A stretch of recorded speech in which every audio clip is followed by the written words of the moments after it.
And that marks a very unique area. We'd like to welcome you all to the 49th parallel, or the border between Canada and America. Is this anybody's first time coming to the States? Got a couple people? Do we have any Americans that we're bringing home today? Couple more people? Nice. Welcome back to the States.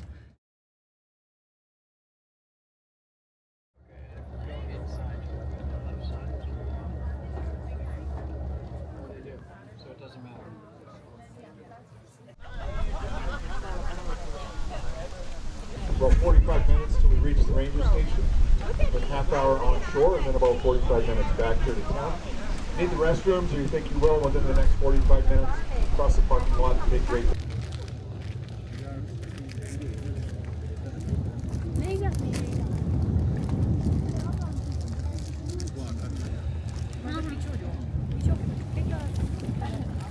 It's surprisingly windless. This is actually amazing here in the park. Very few days are like this. We got any locals on board? Oh, and has anybody been here before? Only a couple people who have been here before. Wow, okay. For the people who have been here before, they can probably tell everybody else that it is very, very windy here most of the time. So this is a beautiful day here in the park. Before we get going too far though, I am required to give you a brief safety talk. So today we are aboard the Miss Waterton, and we are registered to hold 125 passengers and 3 crew members. As such, we have 128 adult life jackets. So in the unlikely event where we would need to abandon ship, we have 2 extra boats with us today. Best thing to do on a boat is to bring an extra one. And when you're getting on, if you notice those 2 white barrels on the top of the ship, that's what those are. If we need to abandon ship, we simply push them over the side of the boat and they will inflate into 75-person rafts. So more than enough space for everybody on board today. If we need that, we will just hand out some paddles and keep going on the tour, if that works with everybody.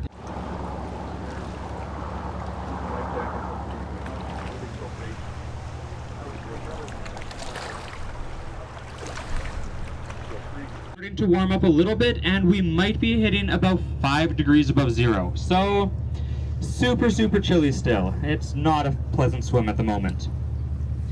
Later in the summer though, if you come back again, it will warm up a little bit, up to a nice balmy 13 degrees Celsius.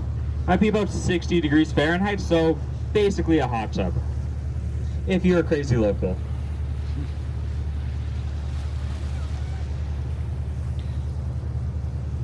Now at the moment we are cruising onto the Upper Waterton Lake. It's a chain of 3 lakes in the park.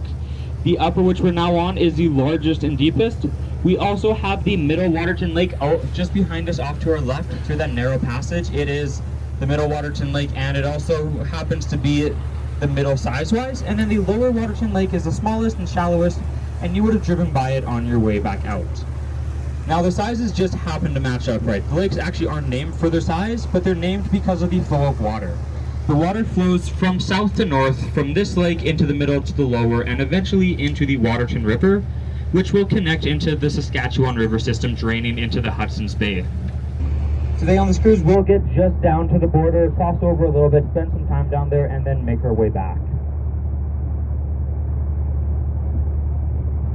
You have maybe 50 to 75 permanent residents here, and maybe 100 visitors during the day at most. You can come here and be one of 100 people, and it is a very cool experience. As I said, this lake drains into the Hudson's Bay and the Arctic Ocean, but just about 7 kilometers or so over these mountains to our right, to the west in BC, we hit the Continental Divide, on which the river systems kind of change. On the other side of the Continental Divide, all the rivers flow into the Fraser River and then out to the Pacific Ocean. So we're right on the border between the Atlantic and the Pacific watersheds. And if you go down into Glacier for a little ways, you're going to hit a mountain called Triple Divide Peak. It's a very unique place that has the watersheds of 3 different oceans on it, actually the Mississippi River draining into the Gulf of Mexico. So this area is called the Crown of the Continent because it feeds all major oceans that are surrounded by the continent. It's a very unique area. Only a couple of triple divides in the world. And ever since the fire, with all the fresh undergrowth that has been popping up, the herbivores have exploded in their population size. All the new food for them has meant that many more of them are able to have babies and survive. And with the more herbivores, there are also way more predators around as well.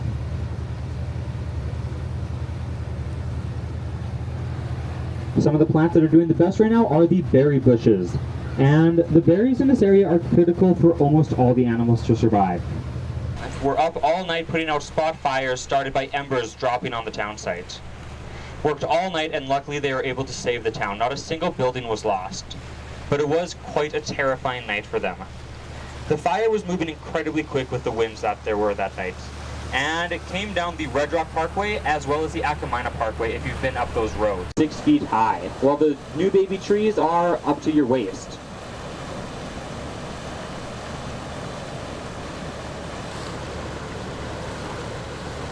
And this park has plenty of hiking trails in it. Stock is part of a larger trail system that runs the entire length of this lake down into Glacier National Park, Montana. It's one of the top 20 most thrilling day hikes in the world. At this point, you will leave the tree line and get beautiful views of the mountains around you, as well as burnt rock falls. A large waterfall that's about the halfway point of this trail.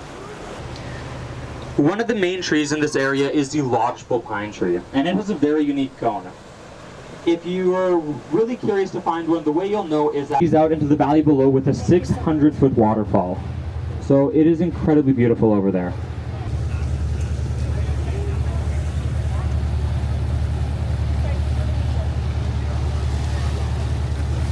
The occasional wolf, but those are very rare.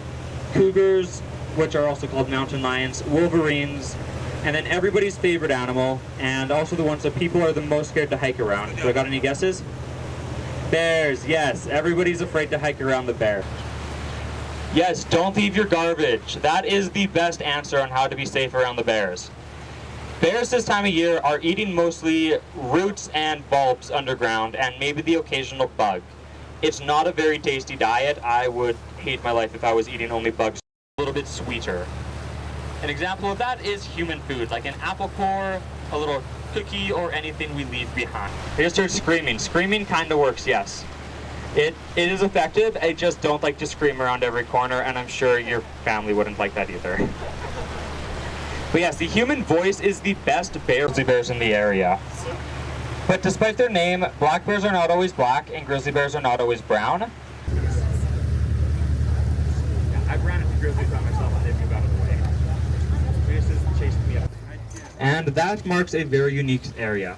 I'd like to welcome you all to the 49th parallel, or the border between Canada and America. Is this anybody's first time coming to the States? Got a couple people? Do we have any Americans that we're bringing home today? Couple more people? Nice. Welcome back to the States. I'm sure you're probably not from Montana, though. You are from Montana. Nice. Welcome home. Now on this left-hand shore, you might be able to pick out a little stone marker. And if you have really good eyes or a pair of binoculars, you can follow that all the way up to the top of the mountain and see another one at the top of Mount Boswell. Can follow that all the way up to the top of the mountain and see another one at the top of Mount Boswell. And then it continues on to the right-hand side of the boat through the Boundary Valley. Clear this cut line every 15 years with chainsaws, axes, and brush cutters. So if any of you have ever climbed a mountain, imagine doing that with a chainsaw, and then just be grateful that that's not your job. And this line isn't just in the national parks, it's the edge of the lake. And this is for the Boundary Bay Campground, just on the Canadian side of the border here. Another thing you'll see here is 2 markers here. And it's because the border isn't at all guarded, but we want to be able to make sure people have a way of knowing when they cross over the border. And I know we're not making landfall, but if you did this on any other lake, you'd have a police boat up here in seconds asking, what are you doing? And that's because we are in the world's first international peace park. Back in 1910, Glacier National Park was established as an American national park, and in the following year, 1911, Waterton was established as a Canadian national park. For the boat in the valley, you can see Mount Mishiwabin, a Blackfoot word that translates to the beautiful dawn, for the red rocks in its slopes. That peak is actually very close to the Going to the Sun Road in Glacier National Park over the Logan's Pass. Because down in Glacier is the largest population of free-roaming grizzly bears left in the lower 48 states. So people don't patrol the border, but I feel like that's a pretty good deterrent. But if you're willing to brave the distance and the bears, there are thousands of miles of beautiful hiking trails. The border enters the Waterton Lake, melting high off of glaciers in Glacier National Park, meaning that this is incredibly pure, clean, what we call point source water.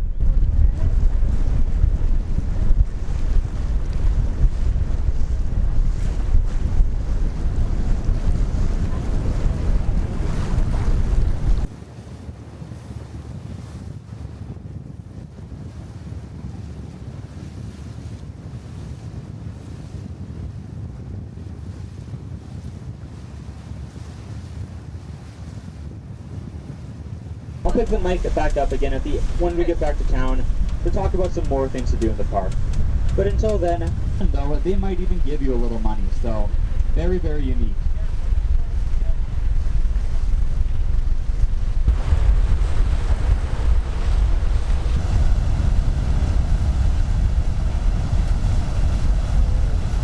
You get a very nice view of the waterfall without doing anything too crazy to get it. Another hour from there, you can make it to Bertha Lake, a beautiful alpine lake surrounded on 3 sides by high mountain peaks and on the 4th side by another large waterfall. Both of these roads have many, many hiking trails branching off from them, and if you want to look a little bit more into that, I would suggest going to the Parks Visitor Center in the middle of town. It is the biggest building in town and very hard to miss. Hopefully you all have a great rest of your days.